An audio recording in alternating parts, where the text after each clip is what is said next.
Hard Times by Charles Dickens. Book the Third, Garnering. Chapter 4, Lost. The robbery at the bank had not languished before and did not cease to occupy a front place in the attention of the principal of that establishment now. In boastful proof of his promptitude and activity as a remarkable man and a self-made man and a commercial wonder more admirable than Venus, who had risen out of the mud instead of the sea, he liked to show how little his domestic affairs abated his business ardour. Consequently, in the first few weeks of his resumed bachelorhood, he even advanced upon his usual display of bustle, and every day made such a rout in renewing his investigations into the robbery that the officers who had it in hand almost wished it had never been committed. They were at fault too, and off the scent. Although they had been so quiet since the first outbreak of the matter that most people really did suppose it to have been abandoned as hopeless, nothing new occurred. No implicated man or woman took untimely courage or made a self-betraying step. More remarkable yet, Stephen Blackpool could not be heard of, and the mysterious old woman remained a mystery. Things having come to this pass and showing no latent signs of stirring beyond it, the upshot of Mr. Bounderby's investigations was that he resolved to hazard a bold burst. He drew up a placard offering £20 reward for the apprehension of Stephen Blackpool, suspected of complicity in the robbery of the Coketown Bank on such a night. He described the said Stephen Blackpool by dress, complexion, estimated height, and manner as minutely as he could. He recited how he had left town and in what direction he had been last seen going. He had the whole printed in great black letters on a staring broadsheet, and he caused the walls to be posted with it in the dead of night, so that it should strike upon the sight of the whole population at one blow. The factory bells had need to ring their loudest that morning to disperse the group of workers who stood in the tardy daybreak, collected around the placards, devouring them with eager eyes. Not the least eager of the eyes assembled were the eyes of those who could not read. These people, as they listened to the friendly voice that read aloud, there was always someone ready to help them, stared at the characters which meant so much with a vague awe and respect that would have been half ludicrous if any aspect of public ignorance could ever be otherwise than threatening and full of evil. Many ears and eyes were busy with a vision of the matter of these placards, among turning spindles, rattling looms, and whirring wheels, for hours afterwards, and when the hands cleared out again into the streets, there were still as many readers as before. Slackbridge, the delegate, had to address his audience too that night, and Slackbridge had obtained a clean bill from the printer and brought it in his pocket. "Oh, my friends and fellow countrymen, the downtrodden operatives of Coketown! Oh, my fellow brothers and fellow workmen and fellow citizens and fellow men, what a to-do was there when Slackbridge unfolded what he called that damning document and held it up to the gaze and for the execration of the working man community. Oh, my fellow men, behold of what a traitor in the camp of those great spirits who are enrolled upon the holy scroll of justice and of union is appropriately capable. Oh, my prostrate friends, with the galling voice of yoke of tyrants on your necks, and the iron foot of despotism treading down your fallen forms into the dust of the earth, upon which right glad would your oppressors be to see you creeping on your bellies all the days of your lives, like the serpent in the garden. Oh, my brothers, and shall I as a man not add, my sisters too, what do you say now of Stephen Blackpool with the slight stoop in his shoulders and about 5'7" in height, as set forth in this degrading and disgusting document, this blighting bill, this pernicious placard, this abominable advertisement? And with what majesty of denouncement will you crush the viper who would bring this stain and shame upon the godlike race that happily has cast him out for ever? Yes, my compatriots, happily cast him out and sent him forth. For you remember how he stood here before you on this platform. You remember how, face to face and foot to foot, I pursued him through all his intricate windings. You remember how he sneaked and slunk and sidled and splitted of straws until, with not an inch of ground to which to cling, I hurled him out from amongst us, an object for the undying finger of scorn to point at, and for the avenging fire of every free and thinking mind to scorch and sear.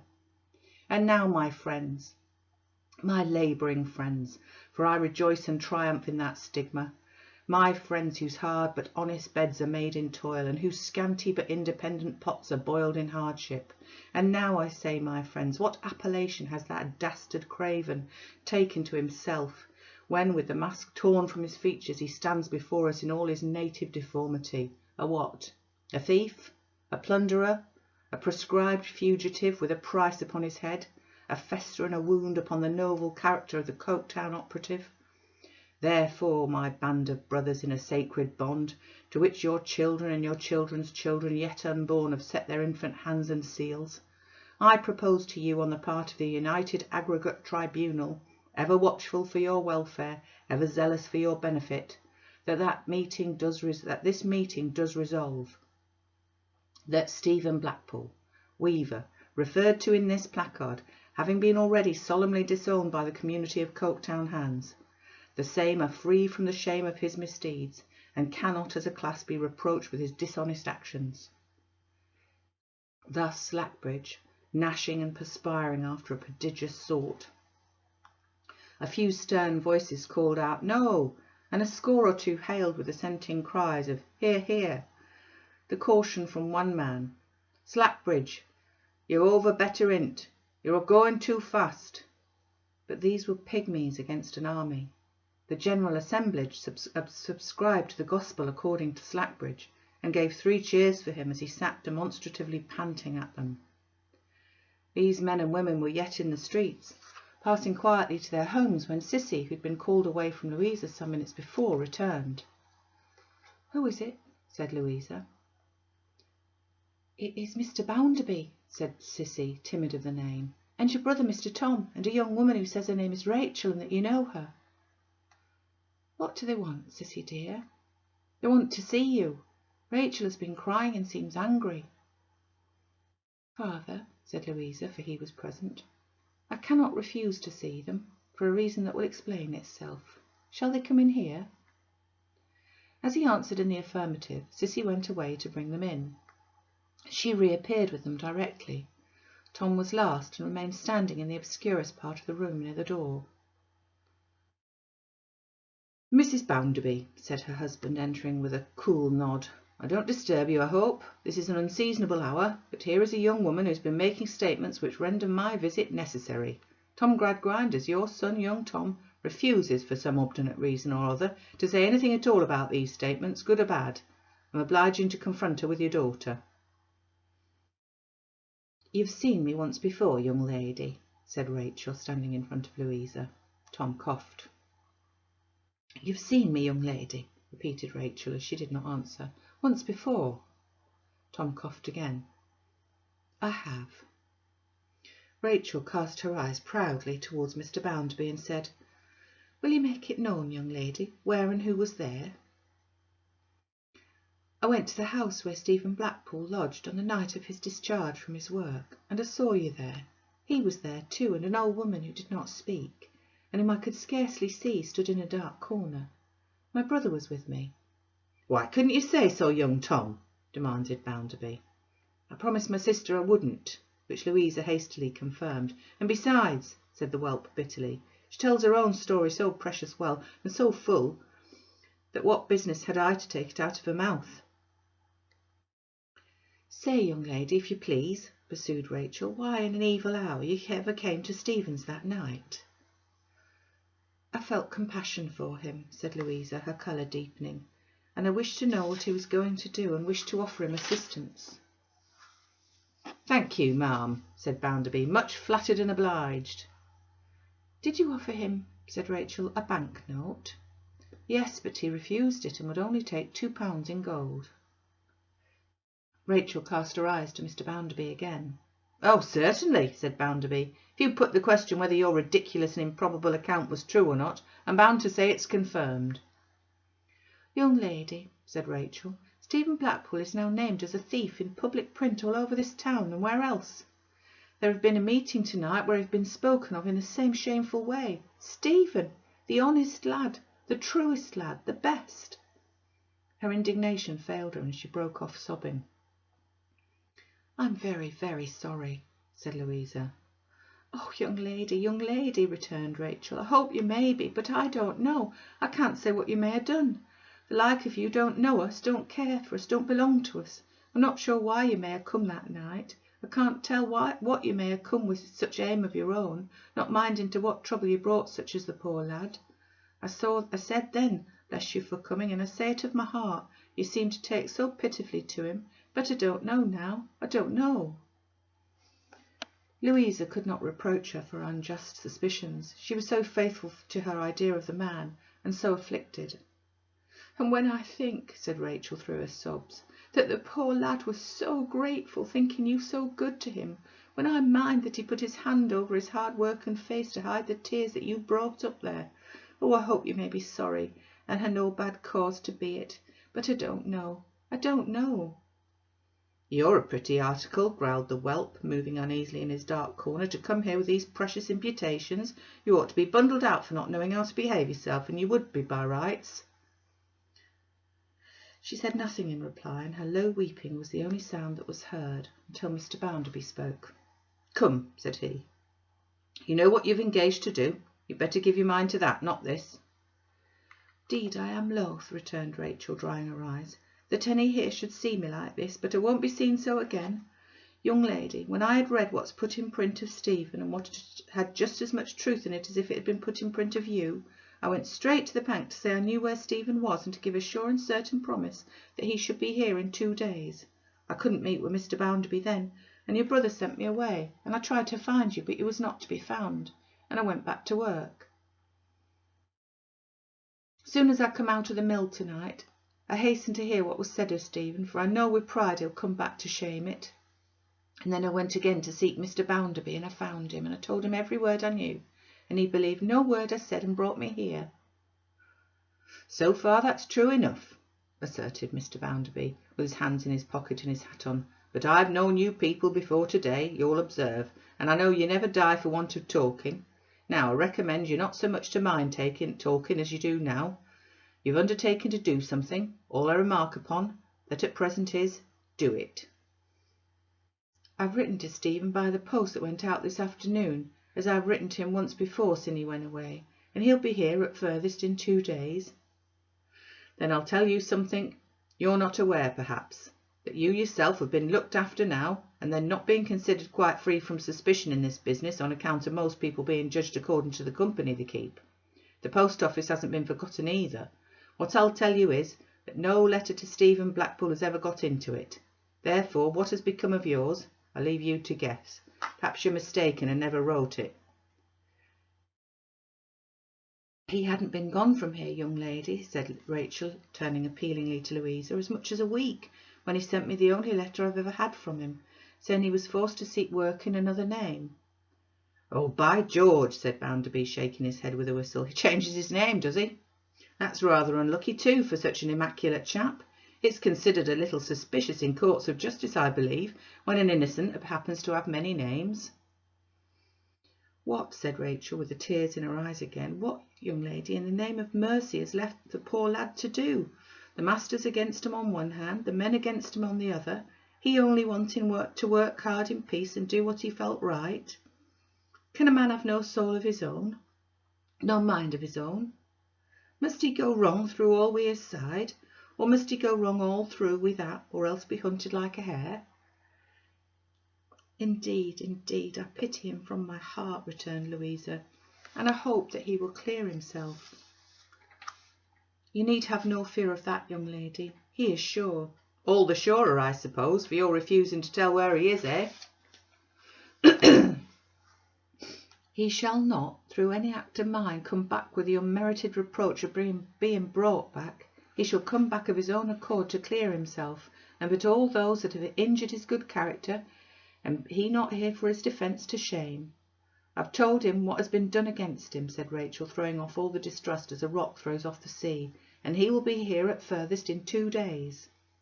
Notwithstanding which, if he can be laid hold of any sooner, he shall have an earlier opportunity of clearing himself. As to you, I've nothing against you, What you came and told me turns out to be true, and I've given you the means of proving it to be true, and there's an end of it.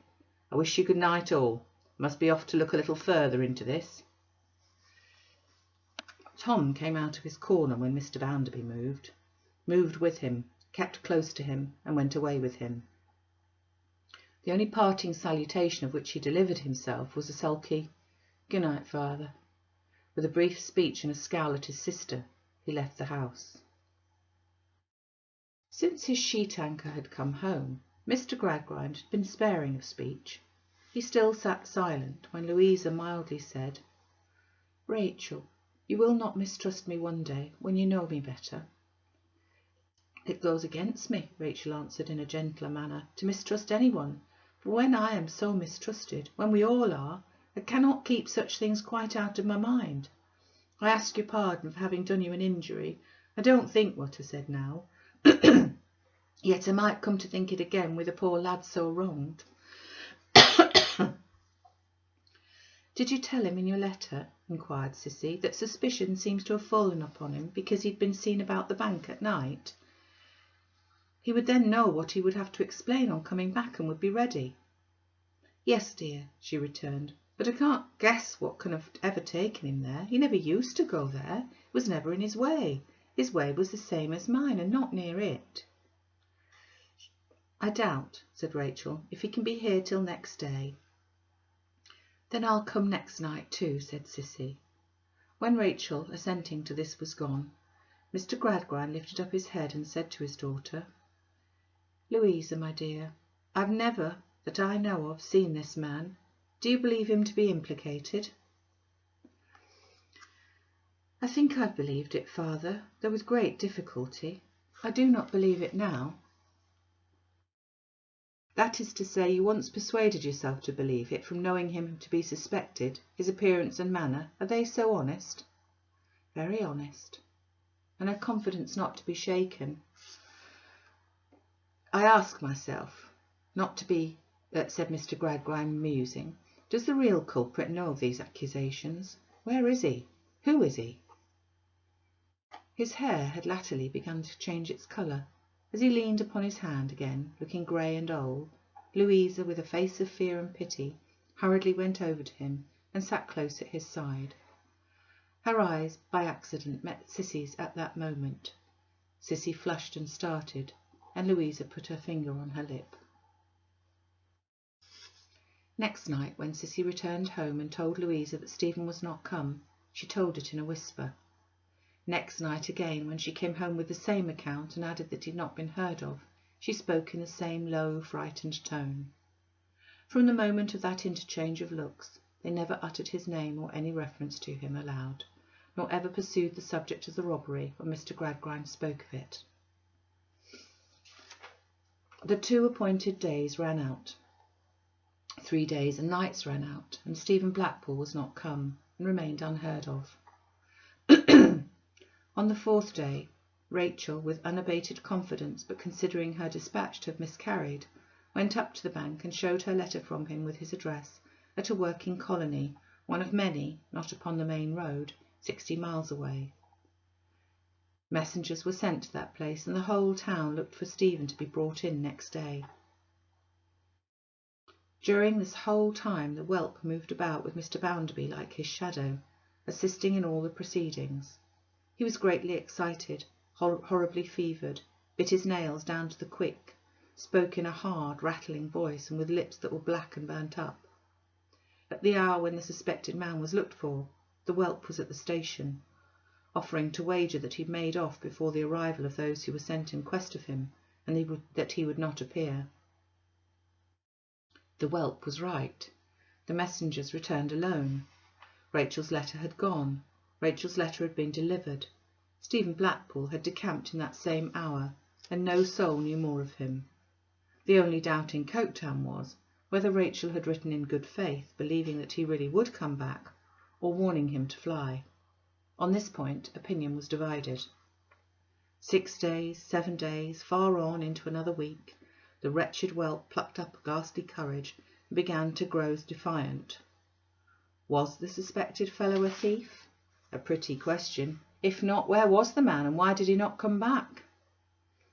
Where was the man, and why did he not come back? In the dead of night, the echoes of his own words, which had rolled heaven knows how far away in the daytime, came back instead, and abided by him until morning.